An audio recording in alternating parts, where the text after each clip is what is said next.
What up, VibeNation? This is Vibra on the Vibe coming at you with the new Right Quicks video, my 2020 snowboarding gear and upgrade list. Let's get it, let's go.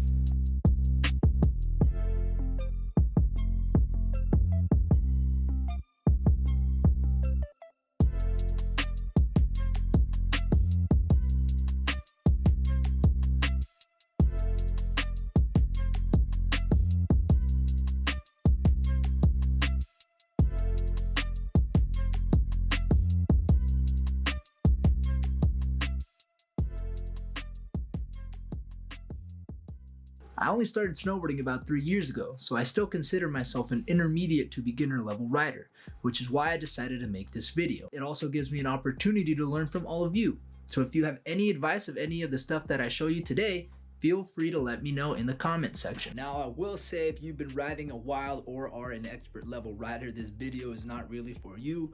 Or if you're the person that's just gonna go for one time, I will flat out say just rent everything, no need to buy. But if you're the person that's like, hey, I might want to be into this, but I'm not quite sure or have no idea where to even start, then this video is for you. Let's get it, let's go. So basically, I'm just gonna go over what I use from bottom all the way to the top in gear when I go up to the mountain, what I bought when I was a beginner, what I upgraded to now that I've been doing it a couple years, and why.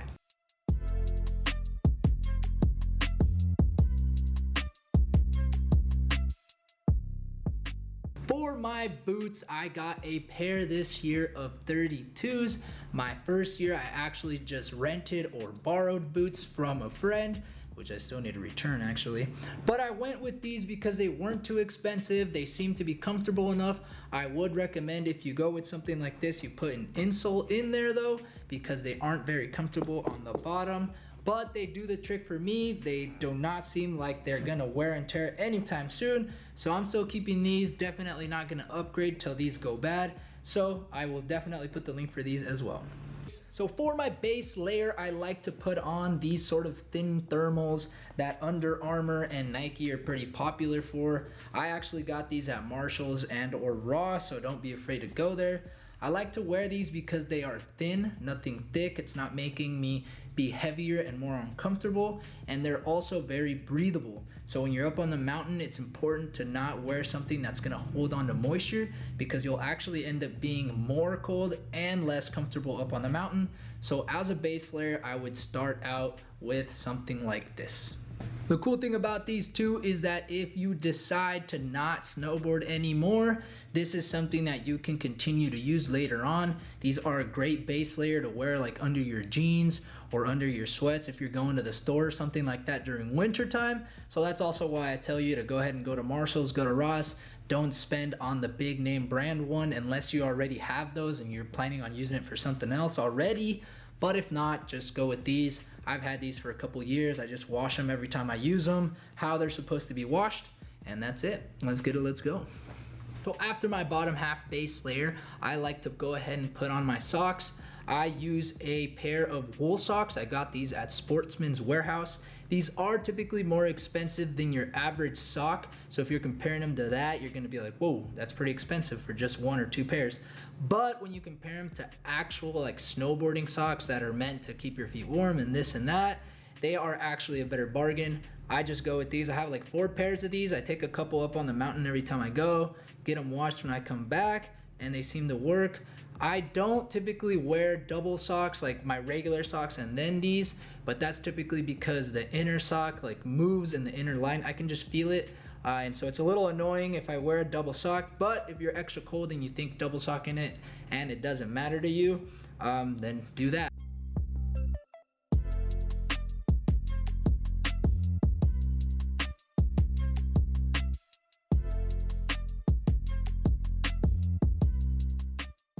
So after my socks and base layer, I like to put on a good old-fashioned pair of joggers slash sweatpants, whatever you want to call it. Nothing too thick, nothing too loose, just to wear on the way to the mountain. Some people like wearing their snow pants or snow bibs on the way there already. I like being a little more comfortable in the car and will wait till I get to the mountain to put on my snow pants.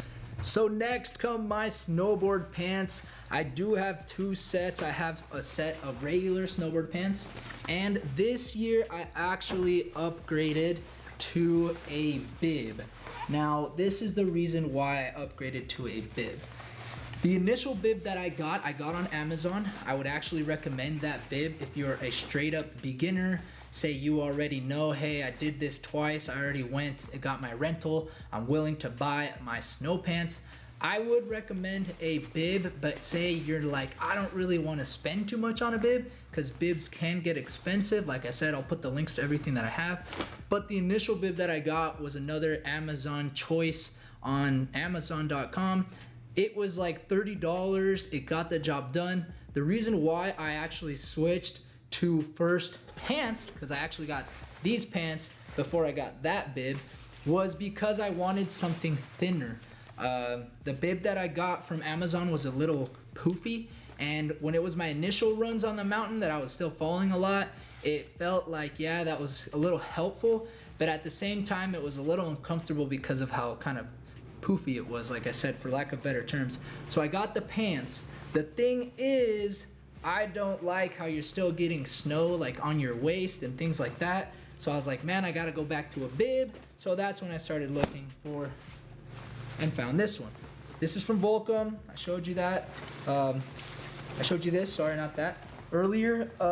This bib, and it just seemed to combine both my pants and the versatility that a bib has, you know, to be all the way up here and not having snow coming down your waist or buttocks area.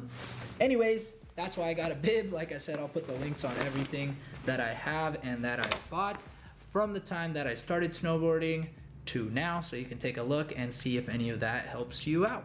Let's go. All right, now to the snow jacket.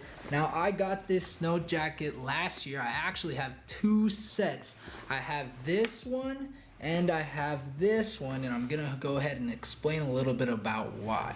Okay, so initially I got a jacket that I bought from Marshalls. Great deal. Like I said, do not be afraid to go there, especially if it's a one-time thing or you're only doing this a couple times, or still you're trying to find out if you're gonna like it or not.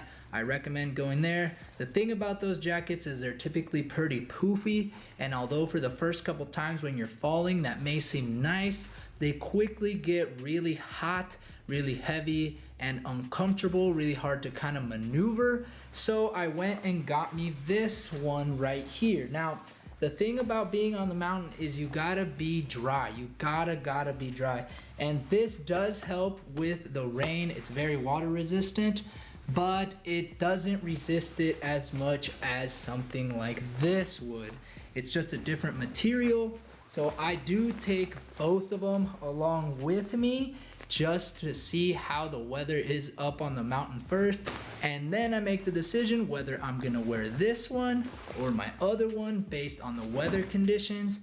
Also, as you get better, you're not falling as much, therefore you can use a slightly thinner jacket, but it ultimately comes down to comfortability, and those two that I got have been great. Remember, I will post the links to all of my stuff that I have on the description.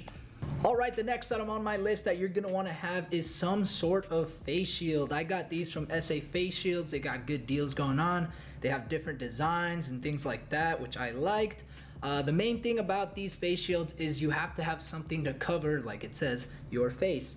Not so much to keep you warm while you're kind of standing there still, but when you're going down the mountain, that wind will bug, and also it will feel very cold. So anyways, get yourself, there's a whole bunch of different types of face shields that you can get. There's warmer ones. I like these specifically because they're breathable, and so there's not as much ice buildup or sort of like moisture that builds up while you're breathing. So get something that's breathable is something that I would definitely recommend, but you don't have to go and spend a lot. Once again, I got these. So I got like different designs and whatnot. So let's go. Next on the list are my goggles. Make sure you get yourself a pair of goggles. These are an upgrade simply because these have detachable lenses, one dark, one light. This is very convenient. The first set of goggles that I got were just dark goggles, and they were a brand off Amazon that was pretty cheap. I still have those goggles. They work just fine, but they don't have interchangeable lens and they don't have as such a wide view. But for a beginner or somebody that doesn't want to spend a little more, those were perfect. I still have them. My friends still borrow them, and they are my backup if something goes wrong with these. Regardless, make sure that you have a pair of goggles. The next item on my list is my helmet. I am a huge advocate for wearing a helmet while you're up on the mountain. Honestly, there's no reason why you should not be wearing a helmet. Anything could happen in a split second. I felt pretty bad one of my first times going out, and if it wasn't for a helmet, I would have been seriously injured. Now, I understand as you get better at something, you don't need to wear a helmet is what you think, but the way I see it, if the pros are wearing a helmet, I should be wearing a helmet.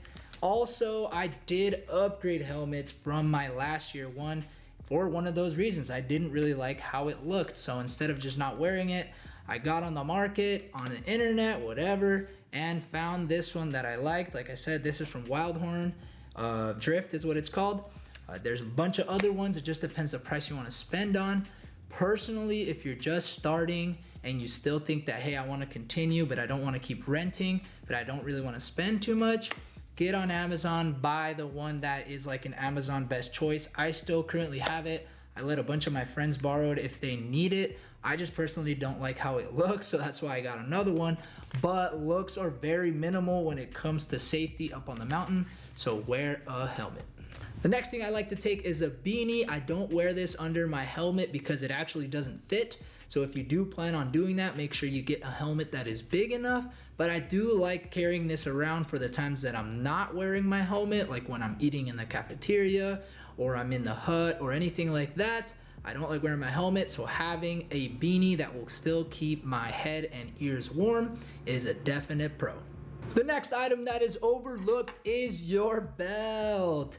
Now, typically on the way there, I'm wearing like sweatpants or something comfortable, and I'm not needing a belt, but I always keep an extra belt in my bag of stuff for snowboarding because you will need it for your snowboard pants or snowboard bib, or if somebody forgets it, then you have an extra one, but don't forget your belt. I just have this extra belt that I got from like cargo pants that came along with it. I don't know, I don't really use these type of belts, but for snowboarding, they do the trick, so don't forget your belt. For your hands, I recommend a pair of water-resistant mittens. I upgraded from the ones that have the individual fingers simply because I found that when you take your fingers out, the individual lining comes out with it, and it's a little bit of a pain in the butt to put your glove back on.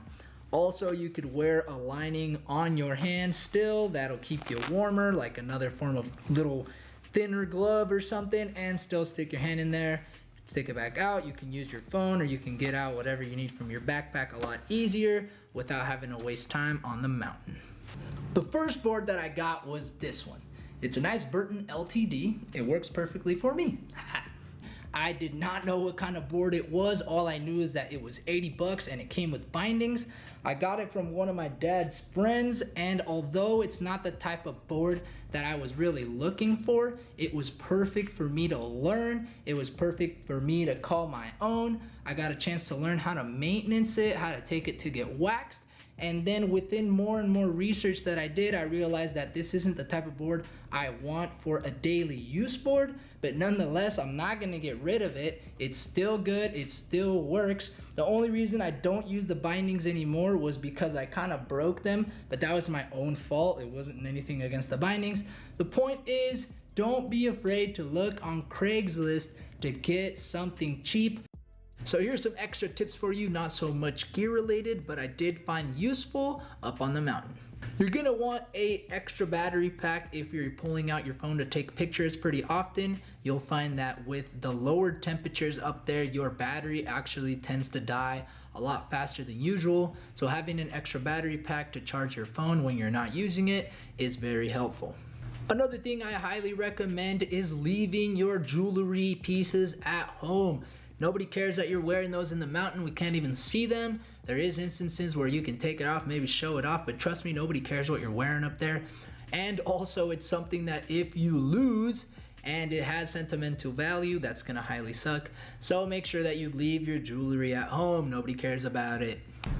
Although we are living in a new world of wireless technology, I highly unrecommend that you take your AirPods or wireless headphones such as Bose, I know has versions, and other companies as well. The reason why is because if one of those things falls off, especially AirPods that are white in the snow, it's going to be very highly unlikely that you find that item. So if you're going to take headphones, if you want to listen to music, please make sure that you go ahead and take the wired ones. I know that a lot of people don't like those anymore, blah, blah, blah.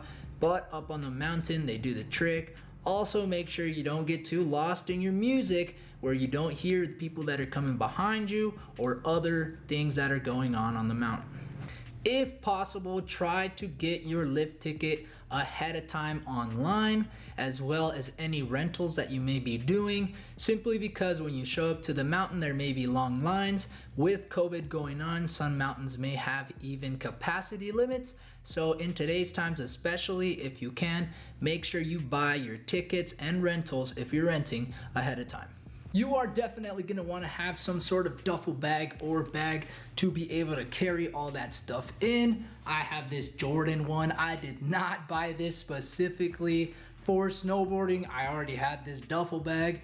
Obviously, they sell, you know, a bunch of snowboarding type of bags, water resistant, yada yada. This is just in my truck, doesn't really go anywhere. It's worked well for 3 years, so no need to spend on anything fancy, but definitely get something to put all your stuff in. For my last thing, I'd like to say that make sure that you're keeping your gear maintained. Get home, dry off your board, especially if you're putting it inside a carrying bag.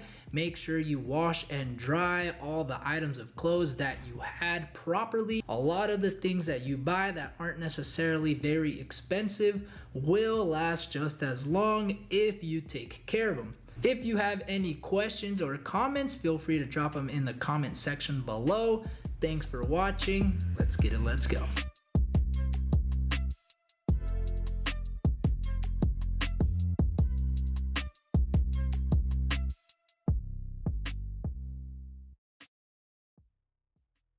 Really?